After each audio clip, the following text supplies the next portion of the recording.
Selamat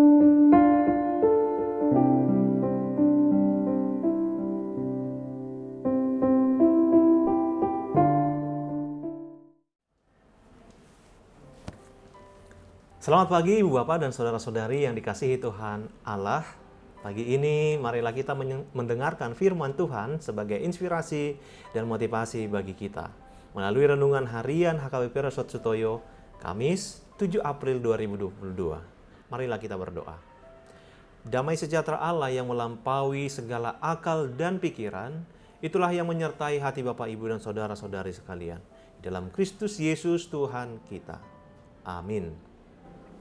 Firman Tuhan bagi kita hari ini diambil dari kitab 1 Timotius 2 ayatnya yang ke-5. Demikian sabda Allah. Karena Allah itu Esa, dan Esa pula dia yang menjadi pengantara Allah dan manusia, yaitu Kristus Yesus. Demikian firman Tuhan. Yesus pengantara manusia dan Tuhan. Ibu Bapak dan Saudara yang dikasihi Tuhan Yesus Kristus, dalam Kamus Besar Bahasa Indonesia, pengantara adalah orang yang menjadi penengah dalam perselisihan atau penghubung dalam perundingan. Pengantara ibarat jembatan yang menghubungkan kedua belah pihak yang berkepentingan. Sebuah jembatan yang terbuat dari kayu akan mudah rusak sehingga harus berkali-kali diganti dan diperbaiki. Tapi sebuah jembatan yang kuat tentu lebih mantap agar jarak dan perbedaan dapat terhubung. Demikianlah dibutuhkan pengantara yang handal dan mantap di dalam hidup kita. Dalam teks kita hari ini, Yesus adalah pengantara Allah dan manusia, dan dialah satu-satunya. Hanya Yesus yang dapat mengerjakan apa yang tidak dapat dikerjakan oleh para imam dan korban persembahan di dalam Perjanjian Lama. Jika kita membaca kitab-kitab Taurat khususnya Imamat, kita akan menemukan betapa banyaknya ketentuan dan peraturan untuk penebusan dosa. Tapi segala korban dan ritus yang sedemikian rumit itu tidak dapat menghapus dosa manusia. Korban-korban dan ritus itu hanya menjadi lambang dari apa yang akan dilakukan Yesus di dalam Perjanjian Baru. Saudara di dalam Kristus, pada masa PL, peran pengantara dilakukan oleh imam. Sang imam akan mengorbankan hewan, yaitu seperti domba jantan dan lembu. Dalam PB, Yesus sendiri menjadi imam yang agung, sekaligus domba yang sejati.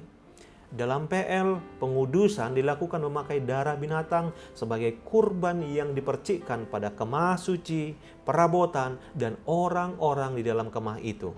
Dalam PB, Yesus sendiri mencurahkan darahnya. Tubuh dan darah Kristus menjadi korban yang agung. Dalam PL, imam masuk ke kemah suci setahun sekali untuk memohon keampunan dosa-dosa umat.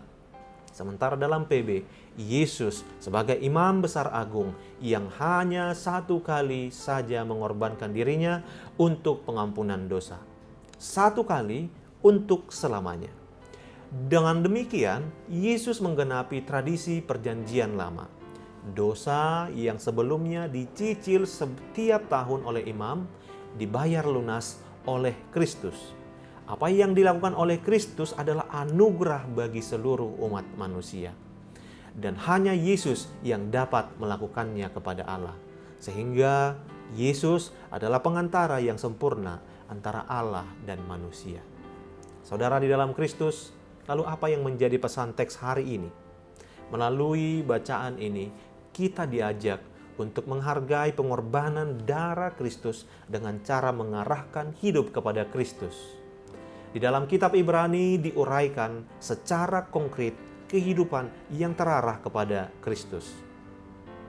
Jangan menjauhkan diri dari pertemuan-pertemuan ibadah, saling memperhatikan, saling mendorong dalam kasih dan dalam pekerjaan baik. Ibrani 10 ayat 23-25. Berusaha hidup damai dan hidup kudus. Ibrani 12 ayat 14. Dan selanjutnya, marilah kita ucapkan syukur kepada Allah yang sudah membuat Kristus menjadi pengantara kita.